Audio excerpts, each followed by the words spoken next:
숙성한 캐스크는 퍼스트 필 버번 캐스크라서 그런 오렌지류의 시트러스한 그런 과일의 느낌과 굉장히 매력적으로 다가올 것 같습니다.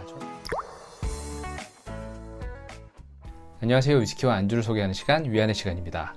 오늘은 스페이사이드 지역의 숨은 강자, 이 글렌그란트 증류소의 15년 숙성 배치 스트렝스 퍼스트 에디션 제품을 소개해 드리도록 하겠습니다. 사실 이 글렌그란트 증류소 같은 경우는 세계적으로는 싱글몰트 판매량 5위 안에 항상 들어갈 정도로 굉장히 잘 알려져 있고 유명한 증류소지만 유독 국내에서 인지도가 조금 떨어지는 편인데요. 제가 개인적으로 생각하기에 그 이유에는 이 부족한 마케팅도 있겠지만 이 증류소 자체가 버번 캐스크를 잘 사용하는 편인데 국내에서는 맥켈란이나 글렌트로낙, 발베니, 글렌알라키 같은 이 쉐리 캐스크 숙성 위스키가 조금 더 인기가 있다 보니 아무래도 상대적으로 덜 알려져 있는 것 같습니다. 국내에서 유통되는 글렌그란트 제품은 NAS 제품인 아보랄리스부터 10년, 12년, 그리고 15년, 18년 숙성 등이 있는데 오늘 소개해드리는 이 15년 숙성 같은 경우는 과거에는 해외에서만 판매를 했었고 국내에 수입된 지는 얼마 되지 않은 제품입니다.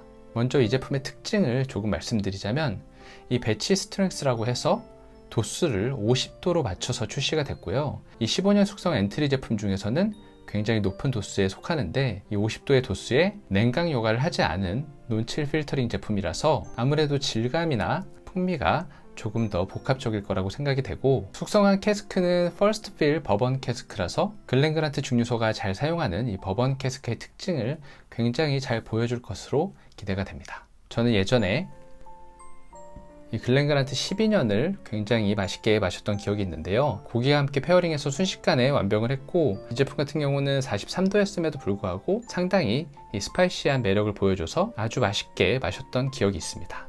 이 15년 숙성 제품 같은 경우는 12년 숙성 제품보다 도수도 7도나 높고 이 퍼스트 필 버번 캐스크를 사용해서 캐스크의 풍미도 조금 더 잘 느껴질 것 같은데요. 그럼 이 제품을 한 잔 따라서 마셔보면서 계속 이야기를 이어나가도록 하겠습니다.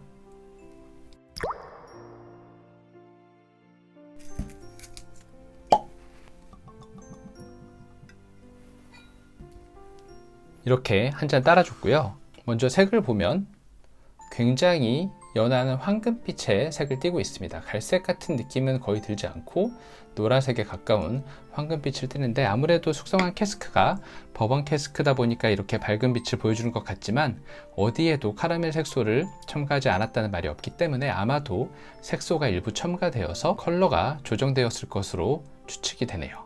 그럼 점도를 한번 살펴보겠습니다. 역시 도수가 있다 보니까 레그가 굉장히 천천히 떨어지는데요. 사실 이 글렌그란트 증류소는 이 증류기의 넥을 조금 길게 만들고 별도의 여과 장치를 하나 둬서 굉장히 섬세하고 부드러운 스피릿을 뽑아내는 것으로 유명한데 그래도 역시 50도의 도수라서 그런지 비교적 천천히 레그가 떨어지는 편입니다. 그럼 향을 한번 볼게요. 먼저 약간 꿀 같은 그런 달달한 아로마가 잘 느껴지고요. 꽃의 화사함이라든지 플레음 같은 그런 캐릭터도 잘 느껴지네요. 그리고 50도의 도수라는 것이 믿기지 않을 정도로 알코올이 강하게 느껴지는 그런 느낌은 없습니다. 그리고 약간 고소한 그런 시리얼이나 곡물의 느낌도 잘 느껴지고요. 과일의 풍미도 있는데 이게 쉐리 위스키처럼 건과일의 느낌은 아니고 약간 오렌지나 감귤류의 그런 시트러스한 향이 느껴집니다. 그럼 맛을 한번 보도록 하겠습니다.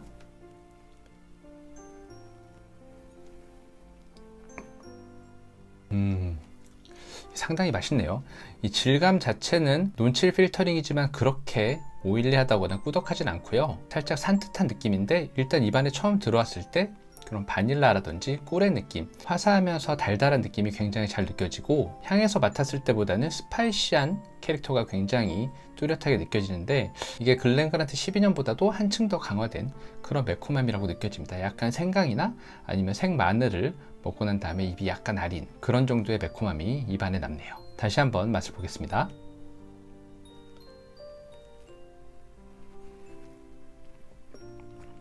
그럼 몰트의 고소함은 향에서 맡았던 것보다는 생각보다 많이 느껴지지 않고요. 그럼 오렌지류의 시트러스한 그런 과일의 느낌과 이 바닐라나 꿀 또는 약간 풀이나 꽃 같은 그런 화사한 느낌, 거기에 끝으로 갈수록 생강에 가까운 좀 알싸한 스파이시함이 잘 느껴집니다. 그리고 피니쉬는 진하고 무겁진 않지만 사라지지 않고 입과 코에서 잔잔하게 여운이 길게 이어지는 그런 느낌이네요. 사실 이 제품은 특유의 매콤함 때문에 고기랑 페어링하거나 아니면 치킨 이런 기름진 음식과 같이 먹으면 굉장히 궁합이 좋다고 생각을 하고 저도 그런 안주들과 즐겨 먹는데요. 다만 이 15년 제품 같은 경우는 아무래도 맛과 향이 조금 더 복잡하고 금액대도 10만원 초중반 정도 하기 때문에 이 고기나 치킨의 맛에 이 위스키 본연의 향과 맛이 가려지는 게 조금 아쉬울 수 있을 것 같아서 오늘 안주는 이 마카다미아 초콜릿을 준비했습니다.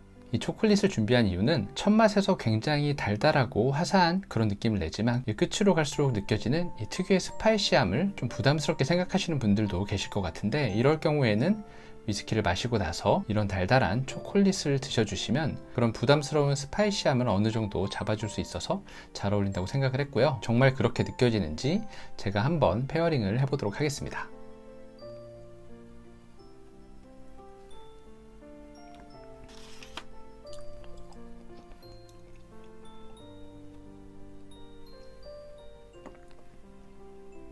예상했던 대로 이 스파이시함이 초콜릿을 먹으면서 바로 잡히고요. 왜인지는 모르겠지만 이 초콜릿을 먹는 와중에 위스키를 한 모금 마셔봤더니 약간 청량감 있는 풋사과나 서양 배 같은 캐릭터도 느껴져서 이 위스키를 마시고 초콜릿을 먹어도 괜찮고, 초콜릿을 먼저 먹은 다음에 위스키를 마셔도 산뜻하고 독특한 풍미를 느낄 수 있어서 상당히 괜찮다고 생각이 됩니다.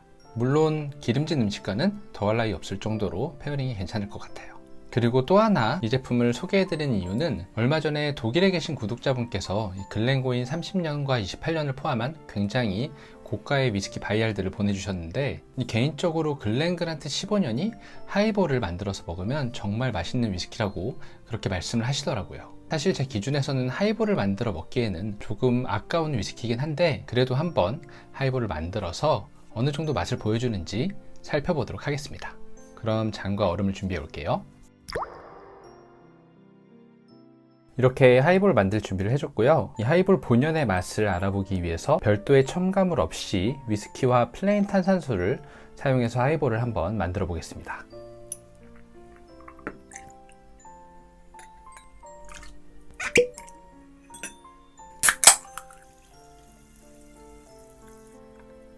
이렇게 하이볼을 한 잔 만들었고 한번 맛을 보도록 하겠습니다.